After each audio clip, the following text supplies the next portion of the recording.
Why should we reflect on Book 10 of St. Augustine's spiritual autobiography, his Confessions, when he discusses how his conversion led to his salvation and changed how he saw the world? St. Augustine is as much a scientist as he is a theologian. Many scholars regard him a precursor to today's psychologists, as he tries to make sense of both the physical and the divine worlds and how they interact. He takes a scientific interest in memory, wondering, why are our memories so undependable? Why do we forget? How can an immortal soul reside in an imperfect mind and memories? Does the immortal God reside in our imperfect memories? How can we objectively remember our past emotions without becoming emotional? How do the teachings of St. Augustine differ from Stoicism? How can we attain true happiness in God?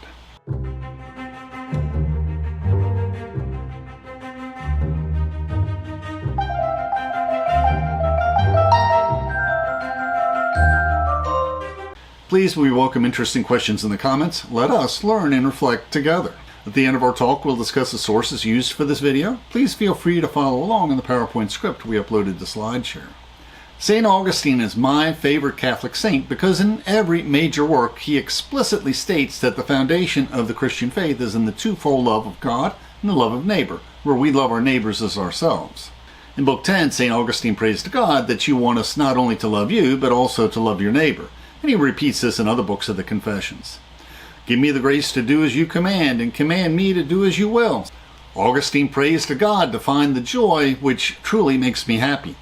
He teaches us in his further prayer to God in Book 10 that there is a joy that is not given to those who do not love you, but only to those who love you for your own sake.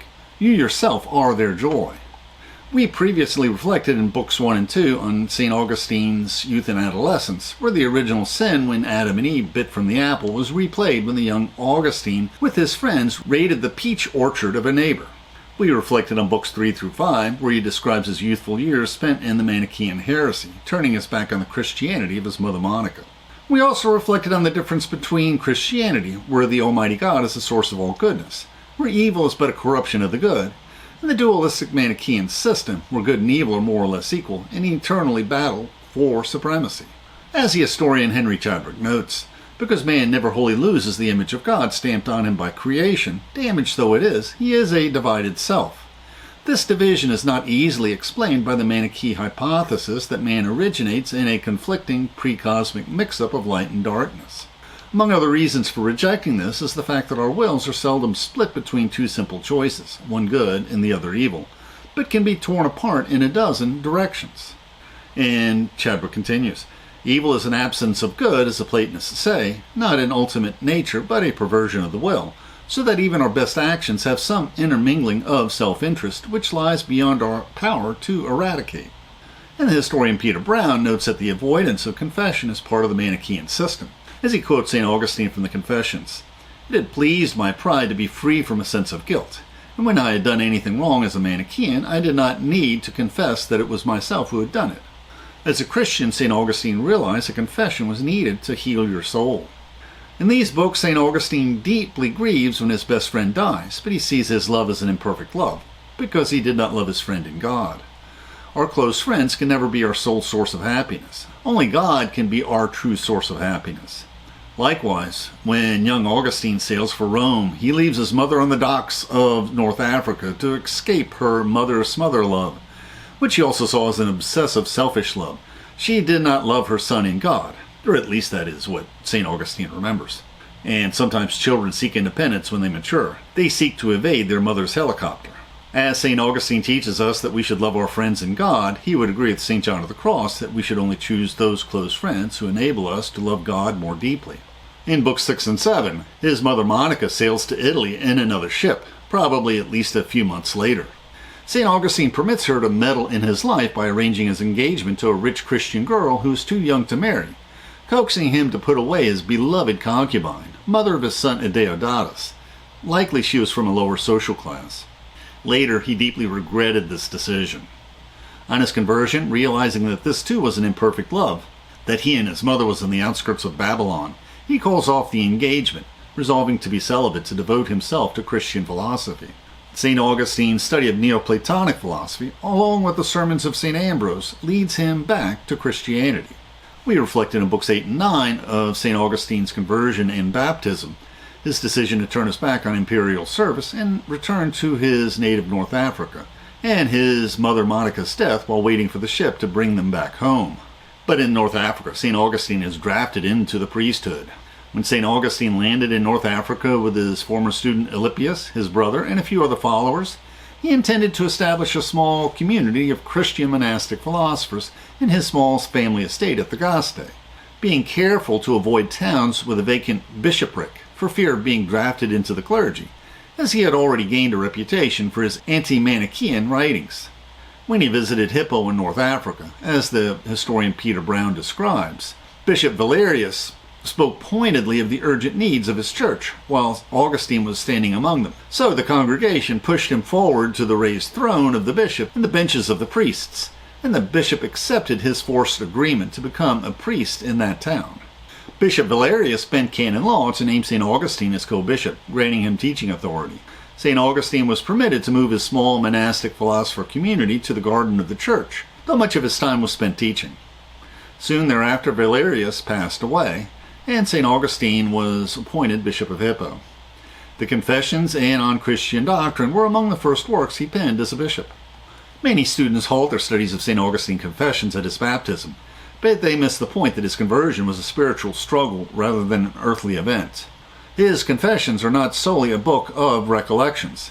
His Confessions are a therapy for the soul corrupted by sin. St. Augustine viewed his conversion to Manichaeism as a failure to accept the Catholic Bible.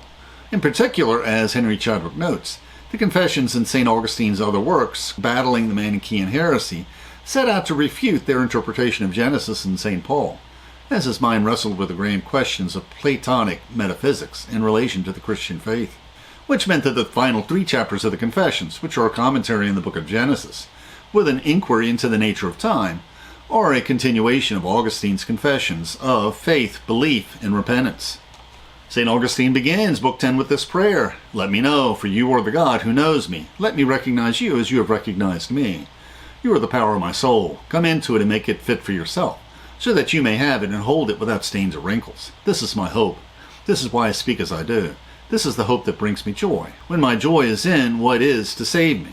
St. Augustine exhorts in his exposition to the Psalms that confession is understood in 2 senses: confession of our sins and confession of God's praise. In one sense, the confessions are a confession of faith, confession made with the cooperation of God, as St. Augustine prays. "I make my confession, not in words and sounds made by the tongue alone, but with the voice of my soul and in my thoughts which cry aloud to you. Your ear can hear them. For when I am sinful, if I am displeased with myself, this is a confession that I make to you. When I am good, if I do not claim the merit for myself, this too is confession. In another sense, God knows what our confession will be before we do. My confession is made both silently in your sight, my God, and aloud as well, because even though my tongue utters no sound, my heart cries to you. For whatever good I may speak to men, you have heard it before my heart. Whatever good you hear in my heart, you have first spoken to me yourself." The Confessions also publicly confess his own sins to benefit his fellow Christians. When others read of these past sins of mine or hear about them, their hearts are stirred so they no longer lie listless in despair crying, "I cannot." Instead, their hearts are roused by the love of your mercy and the joy of your grace, by which each one of us, weak though he may be, is made strong, since by it he is made conscious of his own weakness. In the good we are glad to hear of the past sins of others who are now free of them. They are glad not because these sins are evil, but because what was evil is now evil no more. St. Augustine continues, "So if I go on to confess, not what I was, but what I am, the good that comes of it is this. There is joy in my heart when I confess to you, yet there is fear as well.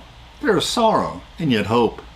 But I confess not only to you, but to the believers among men, all who share my joy, and all who, like me, are doomed to die, all who are my fellows in your kingdom, and all who accompany me on this pilgrimage, whether they have gone before or are still to come, or are with me as I make my way through life." And he spends a great deal of this book reflecting on soul and memory. Many readers are puzzled by St. Augustine's detailed reflections on the role of memory. St. Augustine sees the senses as gateways to the mind and soul, and memory is an imperfect recording of past experiences. But how can imperfect memory access an immortal soul? What is the function of the soul and imperfect memory? St. Augustine had a prodigious memory, as did many ancient authors. He could quote verse after verse from the Bible, stringing them together in the Confessions. We must remember that in an ancient world where all books had to be copied by hand, you tried to memorize each book as you were reading it, because that may be the only time you could read it. Memory was central to the concept of intelligence in the ancient world. Memory and mind were close cousins in the ancient world. St. Augustine inquires in his prayer, "What do I love when I love God? Who is this being who is so far above my soul? If I am to reach him, it must be through my soul. But I must go beyond the power by which I am joined to my body and by which I fill its frame with life. God gave me this faculty when he ordered my eyes not to hear but to see, and my ears not to see but to hear. And to each of the other senses he assigned its own place and its own function. I, the soul, who am one alone, exercise all these different functions by means of the senses." And St. Augustine reflects on his memory. "So I must also go beyond this natural faculty of mine as I rise by stages towards the God who made me.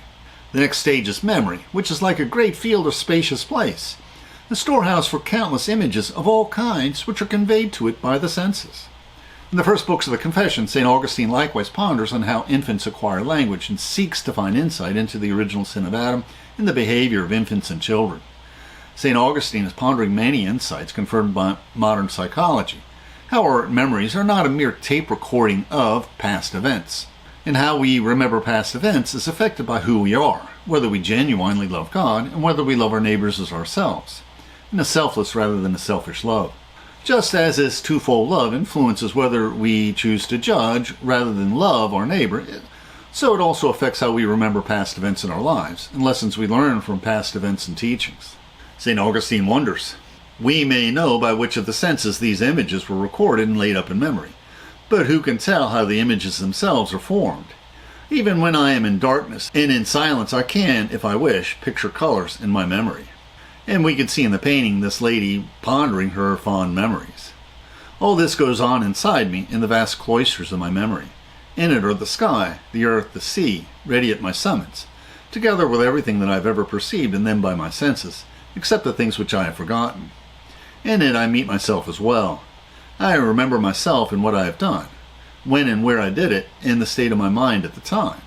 St. Augustine connects memory to the soul. "The power of my memory is prodigious, my God. It is a vast, immeasurable sanctuary. Who can plummet its depths? And yet it is a faculty of my soul. Although it is part of my nature, I cannot understand all that I am. That means that the mind is too narrow to contain itself entirely. But where is that part of it which it does not itself contain? Is it somewhere outside itself and not within it? How can it be part of it if it is not contained in it? Memories are in the mind, as St. Augustine reflects. No one could pretend that the memory does not belong to the mind. We might say that the memory is a sort of stomach for the mind, and that joy and sadness is like sweet and bitter food. But memories are imperfect and often fade. They often sink back and recede into the more remote cells in my memory, so that I have to think them out again like a fresh set of facts, if I am to know them." St. Augustine reflects, "My memory also contains my feelings, not in the same way as they are present to the mind when it experiences them, but in a quite different way that is keeping with the special powers of the memory. Even when I am unhappy, I can remember when I was cheerful. And when I am cheerful, I can remember past unhappiness. I can recall past fears and yet not feel afraid. And when I remember that I once wanted something, I can do so without wishing to have it now. Sometimes memory induces the opposite feeling, for I can be glad to remember sorrow that is over and done with, and sorry to remember happiness that has come to an end." St. Augustine marvels at how our mind remembers not only past events, but past emotions, impressions, and snapshots, and knowledge itself. "The power of a memory is great, O Lord. It is awe-inspiring in its profound and incalculable complexity. Yet it is my mind. It is myself. What, then, am I, my God? And what is my nature? A life that is ever varying, full of changes, and of immense power. The wide plains of my memory and its innumerable caverns and hollows are full of countless things of all kinds. Material things are there by means of their images. Knowledge is there of itself. Emotions are there in the form of ideas or impressions of some kind. For the memory retains them even while the mind does not experience them, although whatever is in the memory must also be in the mind. Is the soul limited by the capacities of our mind and memory? St. Augustine implores God. So if I must go beyond memory, if I am to reach God, who made me different from the beasts that walk on the earth and wiser than the birds that fly in the air, I must pass beyond memory to find you, my true God, my pure sweetness. But where will the search lead me? Where am I to find you? If I find you beyond my memory, it means that I have no memory of you. How am I to find you if I have no memory of you? But yet memory is imperfect, as St. Augustine reflects. When memory loses something, and that is what happens whenever we forget something or try to remember it, where are we to look for it except in the memory itself? Or could it be that it had not entirely escaped our memory, but part of it remained, giving a clue to the remainder? Because their memory, realizing that something was missing and feeling crippled by the loss of something to which it had grown accustomed, kept demanding that the missing part be restored. St. Augustine wonders how God can dwell in our imperfect memory. In what part of my memory are you present, O Lord? I searched for you in the part of my memory where the emotions of my mind are stored, but there I did not find you. For you are not the image of a material body, nor are you an emotion such as is felt by living men when they are glad or sorry, when they have made sensations of desire or fear, when they remember or forget, or when they experience any other feeling. Why do I ask what place is set aside in my memory as your dwelling? As if there were distinctions of place in the memory? Truly you do dwell in it, because I remember you ever since I first came to learn of you, and it is there that I find you when I am reminded of you. Clearly, St. Augustine does not want to limit the soul by the imperfections of our imperfect mind and memory. But in the last century, we are reminded that we indeed have limits to our mind and memory. And the best example is how our mental institutions were emptied when the doctors learned that schizophrenia could be controlled by medication. We also have several reflections on how our elderly suffering from dementia are robbed not only of their memories and their mind, but dementia also robs them of their moral compass. Patients with advanced dementia cannot be held responsible for their actions. In addition to pondering memory, St. Augustine ponders why dreams are so difficult to control. Many monastics, like St. John Climacus of the Ladder of Divine Ascent, teach us that our self-discipline should extend even to our dreams, which St. Augustine suggests is unrealistic. St. Augustine laments, "In my memory, the image of things imprinted upon it by my former habits still linger on, particularly his intimate memories. When I am awake, they impose themselves upon me, though with little strength. But when I dream, they not only give me pleasure, but I reenact these intimate memories in my dreams. Surely it cannot be that when I am asleep, I am not myself, O Lord my God." St. Augustine asks, "During sleep, where is my reason, which, when I am awake, resists such suggestion? Is my reason sealed off when I close my eyes? Why is it that even in sleep I often resist the attractions of these images? Yet the difference between waking and sleeping is so great that I do not feel responsible for the actions of my dreams." But St. Augustine does pray for pure dreams. "More and more, O Lord, you will increase your gifts in me, so that my soul may follow me to you, freed from the concupiscence which binds it, and rebel no more against itself. By your grace it will no longer commit in sleep those shameful, unclean acts, inspired by sensual images, which lead to the pollution of the body. It will not consent to them." Stoicism infused both ancient philosophy and the teachings of the Church Fathers, including St. Augustine, who prays for the strength to endure our trials on earth. "My sorrows are evil, and they are at strife with joys that are good, and I cannot tell which will gain the victory. Have pity on me, O God, in my misery. In my misery I do not hide my wounds from you. I am sick, and you are the physician. You are merciful. I have need of your mercy. Is not our life on earth a period of trial? For who would wish for hardship and difficulty? You command us to endure these troubles, not to love them. Nobody loves what he endures, though he may be glad to endure it." St. Augustine stoically laments, "I become a prey to my habits, which hold me fast. My tears flow, but still I am held fast. Such is the price we pay for the burden of custom. In this state I am fit to stay, unwilling though I am. In that other state where I wish to stay, I am not fit to be. I have double cause for sorrow." How do the teachings of St. Augustine differ from Stoicism? The biographer Henry Chadwick observes, "The ancient moralists often give the impression that they expect a man to cultivate cool reason to become virtually incapable of being moved. Augustine knows that our emotions are disordered, but the feelings are not in themselves the cause of the disorder, which has deeper roots. It is the emotions that rule human nature. The emotions do not need to be repressed, but rather need to be elevated and purified, as when a man's being is directed upwards towards his true destiny in faith and obedience." The Stoics and monastics emphasize the need for fasting to control the passions. St. Augustine reflects, "Every day I wage war upon the body by fasting. Time and time again I force my body to obey me, but the pain which this causes me is cancelled by the pleasure of eating and drinking. I look upon food as a medicine, but the snare of concupiscence awaits in when passing from hunger to contentment, which leads to an ominous kind of enjoyment. Are we allured to pleasure when we eat our fill?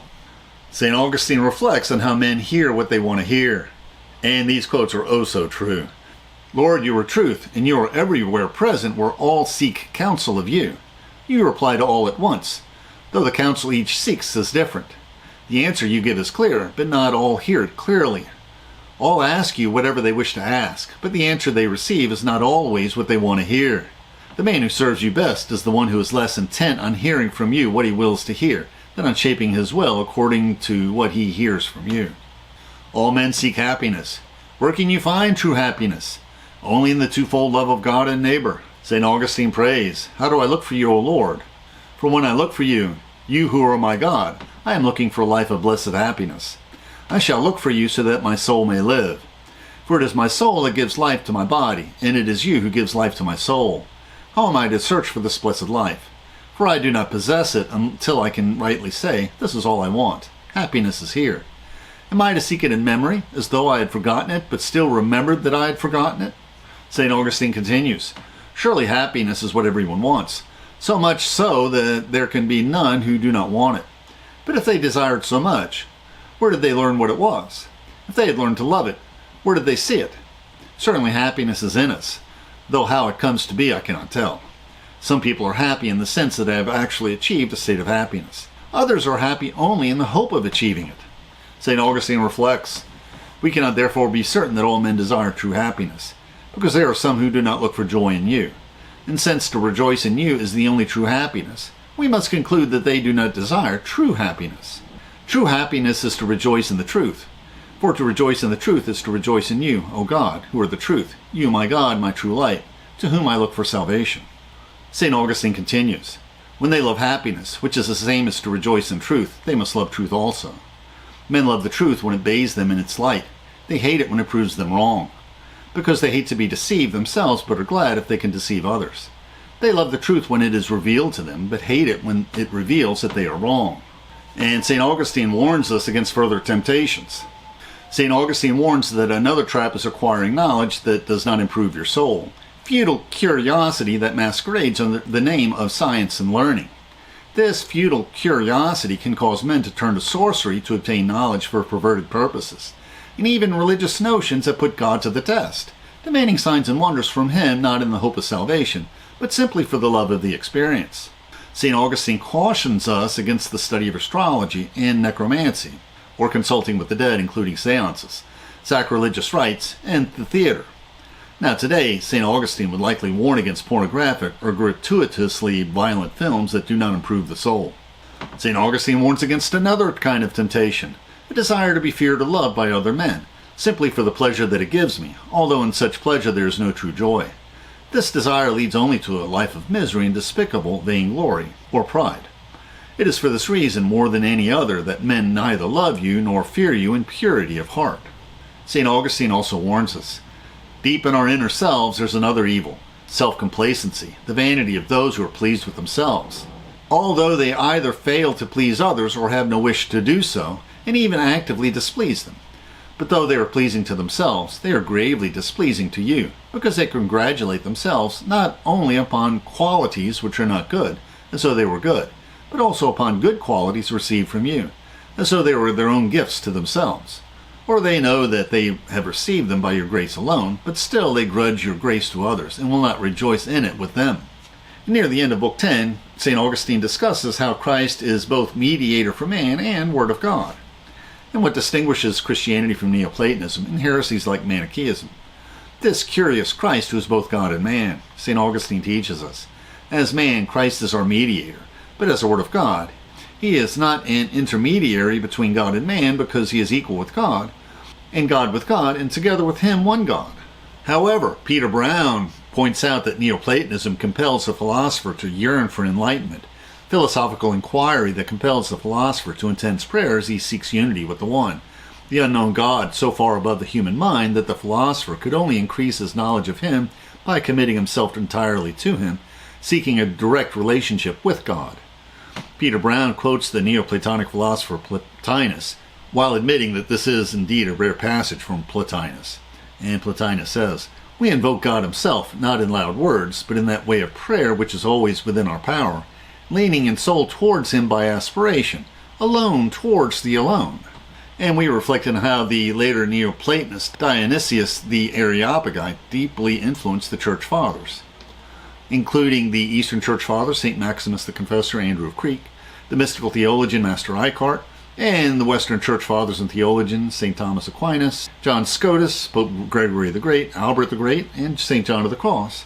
And St. John of the Cross quotes Dionysius the Areopagite, calling him St. Denis, directly in his Dark Night of the Soul. St. Augustine praises God. "How great was your love for us, good Father, for you did not even spare your own Son, but gave him up to save us sinners. How great was your love for us, when it was for us that Christ, who did not see in the rank of Godhead a prize to be coveted, accepted an obedience which brought him to death on the cross. He who alone was free among the dead, for he was free to lay down his life and free to take it up again, was for us both victor and victim in your sight. And it was because he was the victim that he was also the victor." And St. Augustine continues, "In your sight he was both priest and sacrifice, and it was because he was the sacrifice that he was also the priest. By being your son yet serving you, he freed us from servitude and made us your sons.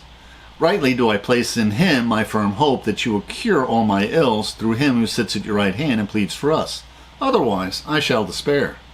St. Augustine prays, "Lord, I cast all my troubles on you, and from now on I shall contemplate the wonders of your law. You know how weak I am and how inadequate is my knowledge.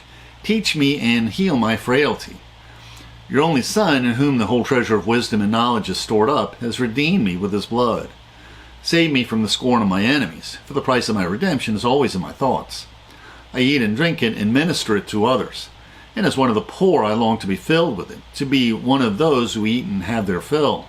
And those who look for the Lord will cry out in praise of him." And in conclusion, St. Augustine prays, "There can be no hope for me except in your great mercy. O love ever burning, never quenched. O charity, my God, set me on fire with your love. You command me to be continent. Give me the grace to do as you command, and command me to do what you will." St. Augustine fondly remembers his conversion. "I have learned to love you late, beauty at once so ancient and so new. I have learned to love you late. You called me, you cried aloud to me, you broke my barrier of deafness. You shone upon me, your radiance enveloped me, you put my blindness to flight. You shed your fragrance about me. I drew breath, and now I grasp of your sweet odor. I tasted you, and now I hunger and thirst for you. You touched me, and I am inflamed with the love of your peace." And now we'll discuss the sources we use for this video. St. Augustine was an excellent orator and writer, but the Confessions is the most beautifully crafted and closely edited of his works. There are many translations, including the Old Translation in the Post-Nicene Fathers, but we still consult that for his retractions and the excellent prefaces to his numerous works. We also consulted both Peter Brown's and Henry Chadwick's biographies on St. Augustine for the summaries in the Confessions, which gave us additional insights to how his criticisms and disappointments of the Manichaean religion of which he was an acolyte for so many years shaped the Confessions. And please view the first video in the Confessions for more comments on the sources. During this reading, I was less puzzled by the last books of the Confessions, so I did not need to consult Gary Willis's excellent alternate translation.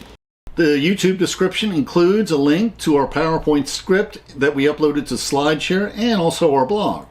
Please support this channel by sharing this video with your friends and by clicking on the like and subscribe buttons and by clicking on the Amazon links to purchase any of the books we discussed, which will earn us a very small affiliate commission. And please consider becoming a patron of our channel. Plus, we will host special discussion groups for our patrons. Plus, you can click on the Meetup or small M icon to participate in our online discussions, where we practice our future YouTube scripts.